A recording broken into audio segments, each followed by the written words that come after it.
2022 दिसंबर के महीने में उतना पानी नहीं गिरा जितना यूजुअली गिरता है। और हम सबों को इंतज़ार था कि भाई पानी गिरे, क्योंकि मौसम थोड़ा सा ख़राब भी हो रहा था। ठंडी हवा चल रही थी जिसमें पानी का कोई वाष्प नहीं था। कई प्रकार की बीमारियां आने लगी थी। और अब जाकर के जनवरी के आखिर में पानी गिरा और सबको एक राहत की सांस मिली। क्यों? क्योंकि उससे क्या हो गया, वातावरण जो दूषित था कई प्रकार की चीज़ों से वो साफ हो गया और हम स्वच्छ हवा श्वास लेकर के लेने लगे। पानी, जल, वाटर, जिसको हम केमिस्ट्री में कहते हैं H2O, जैसे कि आप इस डायग्राम में देख रहे हैं। 2 एटम ऑफ हाइड्रोजन और 1 एटम ऑफ ऑक्सीजन। जब दोनों को समान रूप से मिलाते हैं तो हमें एक द्रव्य मिलता है, उसका नाम है जल या पानी। आज का जो शीर्षक है हमारे पास है वो है जीवन का जल या जीवन जल। जी हाँ, ये वो पानी है जो ग्लास में आपके सामने दिख रहा है भरा हुआ। और यदि मैं आपसे इसकी कीमत पूछूं, एक गिलास पानी की कीमत क्या होगी, तो आप सोचेंगे भाई क्या कीमत होगी, 50 पैसे या 1 रुपया। आजकल के ज़माने में देखा जाए तो पानी अनमोल है, उसका कोई मूल्य नहीं है। और आज हम इसी के बारे में बात करना मांगेंगे कि पानी हम सबों के लिए कितना आवश्यक है, हमारे जीवन के लिए आवश्यक है। और इसीलिए लिखा है कई जगह पर, जहाँ जल है वहाँ जीवन है और जहाँ जल नहीं वहाँ जीवन भी नहीं। आपने देखा होगा ये ट्रैक्टर्स जो पानी ले जाते हैं टैंक में भर भर के, जहाँ ज़रूरत पड़ती है उसके पीछे क्या लिखा रहता है, जीवन जल। आपने देखा होगा, है ना। और सचमुच में ये जीवन हमें प्रदान करता है। अब देखिए ना, मून में, चंद्रमा में कोई जीवन नहीं है। क्यों नहीं है? क्योंकि वहाँ पानी नहीं है। जहाँ पानी है वहाँ जीवन है। और इसी जीवन जल की वजह से हम सब आज जीवित पाए जाते हैं। साइंटिस्ट हमें बताती है और आप भी जानते होंगे कि हमारा शरीर का 80%, 75 से 80% पानी है। बाकी दूसरी और चीज़ें हैं, लेकिन ज़्यादातर 80% यदि कहें या 75 to 80% हमारा शरीर पानी है। यदि पानी हमारे शरीर में नहीं होता ना तो हम जीवित नहीं रहते। पृथ्वी का 3/4 भाग पानी है, पूरे समुद्र में फैला हुआ है। और 1/4 भाग ही टापू के रूप में जो पृथ्वी पाई जाती है। कितना महत्वपूर्ण है, चारों तरफ पानी ही पानी, जल ही जल। दुख की बात यह है कि जो समुद्र का पानी है वो 95% क्या है, खारा है। उसमें और कई प्रकार के केमिकल हैं जो हमारे पीने के लिए लाभदायक नहीं है, हानिकारक है। और उसको हमें फिर फ्रेश वाटर और बिना किसी खारा के उसको बनाने की ज़रूरत पड़ती है। इसीलिए बड़े बड़े कारखाने लगाए गए हैं समुद्र के किनारे, ताकि वहाँ से फ्रेश वाटर, ताज़ा पानी, पीने लायक पानी निकाल सकें। पानी जो है हम सबों के लिए बहुत बहुत ज़रूरत हो, चाहे वो मनुष्य का जीवन हो, चाहे वो पेड़ पौधों का जीवन हो, चाहे वो जीव जंतुओं का जीवन हो। सबों के लिए पानी बहुत बहुत इम्पोर्टेंट है, चाहे थोड़े रूप में या बहुत रूप में, लेकिन पानी बहुत ज़रूरत है। और ये भी देखना है हमें कि बिना खाना खाए हम जीवित रह सकते हैं। कई दिनों तक हम अगर खाना नहीं खाएं जीवित रह सकते हैं, लेकिन कई दिनों तक बिना पानी पिए हम जीवित नहीं रह सकते हैं। इसीलिए जो उपवास करते हैं, आपने देखा होगा, वो किसी न किसी प्रकार का द्रव्य या जल लेते हैं, चाहे वो पानी हो या फ्रूट जूस हो। इस प्रकार का वो अपने शरीर में लेते हैं ताकि उपवास करते समय वो जीवित रहें। देखिए, बिना खाना खाए तो जीवित रह सकते हैं कई दिनों तक, लेकिन बिना पानी के आप जीवित नहीं रह सकते। क्यों? जैसे मैंने आरंभ में कहा कि ये जो पानी है वो हमारा 3/4 भाग हमारा शरीर हमेशा पानी मांगता है। और आपने देखा होगा जब आप खूब परिश्रम करके आते हैं धूप में, पसीना खूब बहता है, तो एकदम से आपको क्या लगती है? प्यास। जी हाँ, आपको और कुछ नहीं चाहिए पीने के लिए, आपको वो पानी चाहिए जो आपको तृप्त करेगा, आपको जीवन देगा, शारीरिक जीवन आपका कंटिन्यू करेगा। तो किसका कितना मूल्य होगा इसका? चलिए सोचिए इसके बारे में। इस अमूल्य द्रव्य पदार्थ जो हमारे सामने है, वो उसका मूल्य क्या होगा? एक गिलास पानी का मूल्य, है ना। इसके बारे में मैं चाहता हूं कि आप सोचिए। अच्छा, एक और कई चीजें और भी हैं पानी के बारे में। पानी ही एक ऐसा पदार्थ है हमारे पृथ्वी में जिसकी 3 अवस्थाएं होती हैं। जैसे कि द्रव्य अवस्था, जिसमें पानी जो जल बहता है। दूसरा है गैस अवस्था, भाप जब बनती है।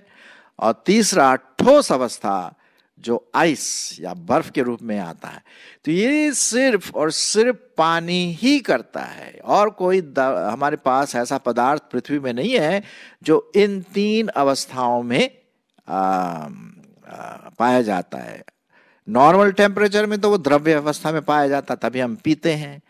और यदि हम खूब गर्म करें तो वो गैस बन के उड़ जाता है ना, भाप बन करके। और यदि बहुत ठंडा हो 0 डिग्री सेल्सियस, तो भैया वही पानी आपका क्या बन जाएगा? ठोस आइस बन जाएगा, बर्फ बन जाएगा।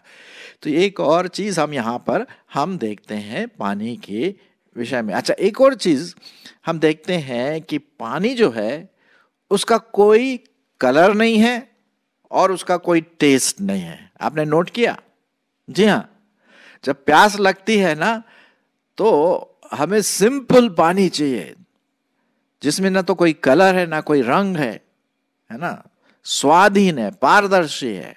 फिर भी ये द्रव्य हमें सेटिस्फाई करता है, हमें तृप्त करता है। जब हमें एक गिलास पानी प्यासे को हम पिलाते हैं, आहा, एक तृप्ति आ जाती है, एक जीवन सा आ जाता है। जी हाँ, ये वो जल है जो परमेश्वर ने आपके लिए और मेरे लिए बनाया। जहां जल है वहां क्या है? जीवन है। जहां जल नहीं वहां जीवन भी नहीं। हमारा जो खून है ना, 90% हमारा जो खून है वो पानी है। और इसी पानी की वजह से हमारा जो लहू है और उसके और भी जो गुण हैं, white blood cell, red blood cells और दूसरे जो चीजें हैं, वो हमारे पूरे शरीर में नदियों के समान फैल जाती, ये पानी की वजह से। जी हाँ, ताकि जब ये पानी इधर उधर पूरे शरीर में फैलता है तो हमें क्या मिलता है? जीवन मिलता है। जी हाँ, तो ये भी एक बहुत इंटरेस्टिंग चीज हम देखते हैं यहाँ पर पानी के विषय में। कोई टेस्ट नहीं है। आजकल तो लोग कोका कोला भी पी लेते हैं, या फैंटा या थम्स अप या जो भी है टेस्ट के लिए, लेकिन ये जो कोल्ड ड्रिंक्स है ना, ये आपकी प्यास को नहीं बुझाएंगे। हाँ, ये नहीं बुझा पाएंगे, टेस्ट देगा, लेकिन जो प्यास आपकी बुझेगी वो सिर्फ पानी ही देगा, सिंपल पानी। और जैसे कि आप देख रहे हैं, इसका जो केमिकल फार्मूला है वो है H2O, 2 एटम्स हाइड्रोजन के और 1 एटम ऑक्सीजन के। और उसका नीचे भी मैंने एक चित्र बना के रखा है एटम्स के बारे में। ये तो आप सब जानते होंगे, है कि नहीं? तो ये जो पानी है इतना हमारे लिए अमूल्य है। जैसे मैंने शुरू में आपसे पूछा था इसका क्या मूल्य होगा, तो इसका ये अमूल्य है। हाँ, हालांकि लोग बेचते हैं भैया 50 पैसे में, 1 रुपए में 1 गिलास पानी, ठीक है, लेकिन एक्चुअली में उसका मूल्य क्या है? कोई मूल्य नहीं है। जो परमेश्वर ने आपके जीवन के लिए, मेरे जीवन के लिए, जीव जंतु के जीवन के लिए ये बनाया है। अब आप सोच रहे होंगे भाई आज आप पानी के पीछे पड़ गए हैं। बिल्कुल बिल्कुल जी, क्योंकि है चीज ही ऐसी है ना ये पानी जो है। अच्छा, एक और चीज हम देखते हैं कि पानी ही एक ऐसा पदार्थ है जिसमें हर चीज घुल जाती है। इसमें एक ऐसी प्रॉपर्टी, ऐसे गुण पाया जाता है कि इसमें हर चीज घुल जाती है। लोहा भी घुल जाएगा अगर टाइम उसको दिया जाए। एक पानी में, चाहे वो सालों साल क्यों ना हो, हर चीज इसमें घुल जाती है, इसमें ऐसी प्रॉपर्टी पाई जाती है। तो हम देखते हैं यहाँ पर प्रियो कि परमेश्वर ने आपको और मुझको ये जल दिया है कि हम इसको अप्रिशिएट करें। और इसीलिए आजकल हम देखते हैं कि कई जगह पर पानी दूषित भी हो चुका है, वाटर पोल्यूशन, और गंदा पानी है जो कि हमारे स्वास्थ्य के लिए ठीक नहीं है। तो हम उसको क्या करते हैं, प्योरीफाई करते हैं, शुद्ध करते हैं। और आजकल तो ढेर सारी मशीनें हैं, आपने देखा होगा, एक्वा गार्ड है, ये है, वो है, मतलब कई प्रकार की मशीनें हैं जो खराब चीजें हैं जो पानी में घुल गई हैं उसको अलग कर देता है, और तब हमें स्वच्छ पानी मिलता है। बल्कि आजकल तो बॉटल्स, पानी की बॉटल्स मिलने लगी। हमारे समय में तो बॉटल्स नहीं थी, लेकिन आजकल क्योंकि पानी इतना दूषित हो चुका है ना कि अब बॉटल्स बिकने लगी है, 15 रुपए 20 रुपए की जो भी है कीमत। फ्रेश पानी, अच्छा पानी जो हमारे स्वास्थ्य के लिए बहुत लाभदायक है। चलिए, ये तो हुआ हमारा भौतिक गुण, लेकिन बाइबल भी इसके बारे में बहुत कुछ कहती है, पानी के बारे में। और शायद आपको याद होगा कि जब प्रभु यीशु मसीह एक कुएं के पास गए थे, यूहन्ना और उसका 4 अध्याय में हम पढ़ते हैं कि जो सामरी स्त्री थी वो कुएं के पास गई पानी भरने के लिए, और प्रभु यीशु मसीह भी वहां पर आए और उन्हें प्यास लगी। मतलब ऐसा लिखा हुआ है कि वो प्यास उनको लगी हुई थी। तो उसने सामरी स्त्री से कहा, भाई मुझे पानी पिला। तो सामरी स्त्री ने कहा, भाई तू यहूदी होकर मुझसे, वो सामरी स्त्री से पानी क्यों मांग रहा है ना, क्योंकि यहूदी और सामरियों के बीच में थोड़ा ठन सी गई थी। तो प्रभु यीशु मसीह ने इसके बाद क्या कहा, 10वें पद में हम पढ़ते हैं, प्रभु यीशु मसीह ने बात कही, यदि तू परमेश्वर के वरदान को जानती और यह भी जानती कि वह कौन है जो तुझसे कहता है मुझे पानी पिला, तो तू उससे मांगती और वह तुझे जीवन का जल देता। अब देखिए, यहां पर भौतिक जल है जो सामरी स्त्री कुएं से पानी निकालने के लिए कर रही थी, कोशिश कर रही थी, और फिर यहां पर प्रभु यीशु मसीह जो जीवन का जल है ना। तब स्त्री 11वें पद में देखते हैं, स्त्री ने उससे कहा, हे स्वामी, तेरे पास जल भरने के तो कुछ है भी नहीं और कुआं गहरा भी है, तो फिर वो जीवन का जल तेरे पास कहाँ से आया, है ना। फिर बताती है किस प्रकार से ये कुआं हमारे पिता याकूब ने दिया। अब 13वां पद सुनिए क्या लिखा हुआ, बहुत इंटरेस्टिंग है, 13 और 14। यीशु ने उसको उत्तर दिया, जो कोई यह जल पिएगा वह फिर प्यासा होगा। ये जो ग्लास का पानी जो देख रहे हैं ना आप यहाँ पर चित्र में, इसको जब आप पिएंगे तो अच्छा है, तृप्त हो गए, फिर 4-5 घंटे के बाद फिर प्यास लगेगी, फिर पानी पियो। मतलब दिन भर हम पानी ही पीते रहते हैं, रात को पानी पीते, सवेरे उठ के पानी पीते। सवेरे मैं 3 गिलास पानी पीता हूँ गरम गरम, हमारे शरीर के लिए बहुत लाभदायक है ना।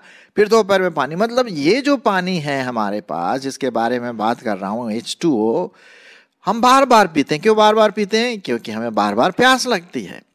और यही बात प्रभु यीशु मसीह यहाँ पर कह रहे हैं। यीशु ने उसको उत्तर दिया, जो कोई ये जल पिएगा वह फिर प्यासा होगा, परंतु 14 पद, यूहन्ना 4:14, परंतु जो कोई उस जल में से पिएगा जो मैं उसे दूंगा वह फिर अनंत काल तक प्यासा ना होगा, वरन जो जल मैं उसे दूंगा वह उसमें एक सोता बन जाएगा जो अनंत जीवन के लिए उमड़ता रहेगा। क्या बात है, क्या बात है। ये देखिए, जीवन का जल, इसीलिए आज का जो मेरा शीर्षक है जीवन जल। ये जो पानी है आपके सामने हम जो पीते हैं भौतिक रीति से, वो हमारे शारीरिक जीवन के लिए बहुत उपयोगी है, बहुत अच्छा है। हम जब पीते हैं फ्रेश वाटर, ताज़ा पानी, अच्छा साफ पानी, तो हमारे लिए जीवनदायक है। लेकिन इस भौतिक जीवन के अलावा एक और है, अनंत जीवन, आत्मिक जीवन।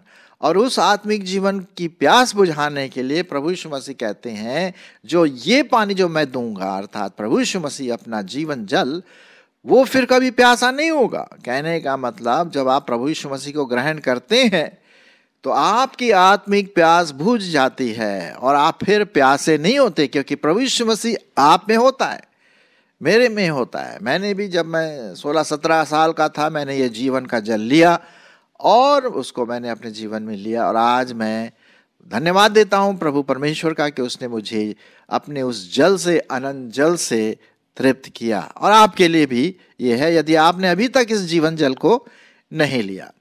अच्छा, एक और दूसरी प्रतिज्ञा प्रभु यीशु मसीह ने कही। ये तो हुई उद्धार के बारे में कि हम उद्धार के लिए उस जीवन जल को लें जो प्रभु यीशु मसीह हमें देता है, उसके बलिदान पर हम विश्वास करें, उसके जी उठने पर विश्वास करें और उद्धारकर्ता करके ग्रहण करें। और हम देखते हैं कि उस स्त्री ने विश्वास किया और उसने अपने गांव वालों को भी बताया, उन्होंने भी विश्वास किया, है ना। तो ये तो हुआ उद्धार का जीवन, आत्मिक जीवन, आत्मिक प्यास बुझाने का। एक और जीवन जो प्रभु यीशु मसीह हमें देता है, आपको देता है, वो है पवित्र आत्मा का जीवन। और इसके लिए मैं आपके लिए पढ़ूंगा यूहन्ना उसका 7 अध्याय और उसका 37 से 39 पद तक। यूहन्ना उसका 7 अध्याय और उसका 37 पद से लेकर के मैं आपके लिए पढ़ूंगा 29 पद तक, ठीक है। फिर पर्व के अंतिम दिन, जो मुख्य दिन है, यीशु खड़ा हुआ और पुकार कर कहा, यदि कोई प्यासा हो तो मेरे पास आए और पिए। जो मुझ पर विश्वास करेगा, जैसा पवित्र शास्त्र में आया है, उसके हृदय में से जीवन के जल की नदियां बह निकलेगी। उसने यह वचन उस आत्मा के विषय में कहा जिसे उस पर विश्वास करने वालों पर पाने पर थे, क्योंकि आत्मा अब तक उतरा न था, क्योंकि यीशु अब तक अपनी महिमा को ना पहुंचा था। हाँ, तो यहां पर हम देखते हैं कि एक और जीवन का जल है, उद्धार के साथ साथ पवित्र आत्मा वो हमें देता है। पवित्र आत्मा जल के समान है, जीवन जल है, जो हमारे जीवनों में आता है, हमारे जीवन को कंट्रोल करता है, हमारे जीवनों में नया जीवन लाता है और हमें आत्मिक जीवन जीने के लिए क्या करता है, हमारी सहायता करता है, हमारी अगुवाई करता है, हमें प्रभु के बारे में सिखाता है, वचन के बारे में सिखाता है, आत्मा के फल हमारे जीवनों में आते हैं। ये पवित्र आत्मा जीवन जल के रूप में हमारे जीवन में आता है। तो जब हम प्रभु यीशु मसीह को ग्रहण करते हैं तो 2 बातें होती हैं, सुनिए ध्यान से। जब हम प्रभु यीशु मसीह को ग्रहण करते हैं तो 2 बातें होती है। पहला, जीवन जल हमारे जीवन में आता है आत्मिक जीवन के लिए। हम विश्वास करते हैं कि भाई प्रभु यीशु मसीह हमारे लिए मारा गया, गाड़ा गया और तीसरे दिन मुर्दों में से जी उठा। और पश्चाताप करके जब हम प्रभु को ग्रहण करते हैं तो हमें हमारा उद्धार होता है और हमारे अंदर जीवन का जल होता है। और यही जीवन का जल और क्या करता है, पवित्र आत्मा बहते हुए हमारे जीवनों में, हमारे पूरे व्यक्तित्व में छा जाता है। इसीलिए तो लिखा हुआ है ना, क्या लिखा हुआ है, इफिसियों और उसका 5 अध्याय और 18 पद, शायद आपको याद होगा लेकिन फिर भी मैं आपके लिए पढ़ देता हूँ। इफिसियों 5:18 क्या लिखा हुआ है कि यहाँ पर हम दाखरस से या शराब से मतवाले ना हो, परंतु किससे मतवाले हो, किससे हम कंट्रोल रहें, किससे हम नियंत्रित रहें, पवित्र आत्मा से। तो जब जीवन जल अर्थात पवित्र आत्मा हमारे जीवनों में आता है, हमारे जीवनों में वास करता है, तो हमें एक नया व्यक्तित्व बन जाते हैं, एक नया व्यवहार, नई दिशा, नया विवेक, सब कुछ नया हो जाता है। तो वो पवित्र आत्मा हमारे जीवनों में आता है, उद्धार होता है। दूसरी बात, पवित्र आत्मा हमारे जीवनों में आता है। यदि कोई प्यासा हो तो मेरे पास आए और पिए, और वो जीवन का जल है। देखिए, जब हम ये भौतिक पानी लेते हैं, जिसके बारे में मैंने बात किया, भौतिक रूप से जो पानी लेते हैं हम रोज अपने घर में, वो तो हमारी भौतिक प्यास को, शारीरिक प्यास को बुझाने के लिए बहुत जरूरी है। लेकिन शारीरिक प्यास के अलावा आत्मिक प्यास भी है, अर्थात प्रभु यीशु मसीह का जीवन हमारे जीवनों में आना है ना। आत्मिक जीवन के लिए, वो जीने के लिए हमें आत्मिक जल की जरूरत है। और वो जल कौन है? प्रभु यीशु मसीह, उसका वचन, पवित्र आत्मा। जब हम उसको ग्रहण करते हैं तब आत्मिक रीति से भी जीते जागते हैं। और दूसरों के लिए क्या लिखा हुआ है, हमारे जीवनों से जीवन की नदियां बह निकलेंगी। कहने का मतलब हम दूसरों को भी आशीष का कारण बन जाते हैं, दूसरों के लिए भी आशीष देते हैं। हाँ, यही तो है। तो प्रश्न उठता है मेरे प्रियो, क्या मैं दूसरों के लिए आशीष का कारण हूं? क्या मेरे जीवन में पवित्र आत्मा का फल है? क्या मैंने उद्धार पाया है? क्या मैंने नया जन्म पाया है? ये बहुत बहुत जरूरी है। आज हमने देखा जीवन जल के बारे में, है ना, शारीरिक या भौतिक पानी, उसके गुण, लेकिन उसके साथ साथ उससे भी इंपॉर्टेंट अनंत जीवन के लिए जो जल हमें चाहिए वो है पवित्र आत्मा, जो प्रभु यीशु मसीह आपको और मुझको पूरे सेंत मेत में हमें देता। आइए जीवन का जल लें और दूसरों को भी दें।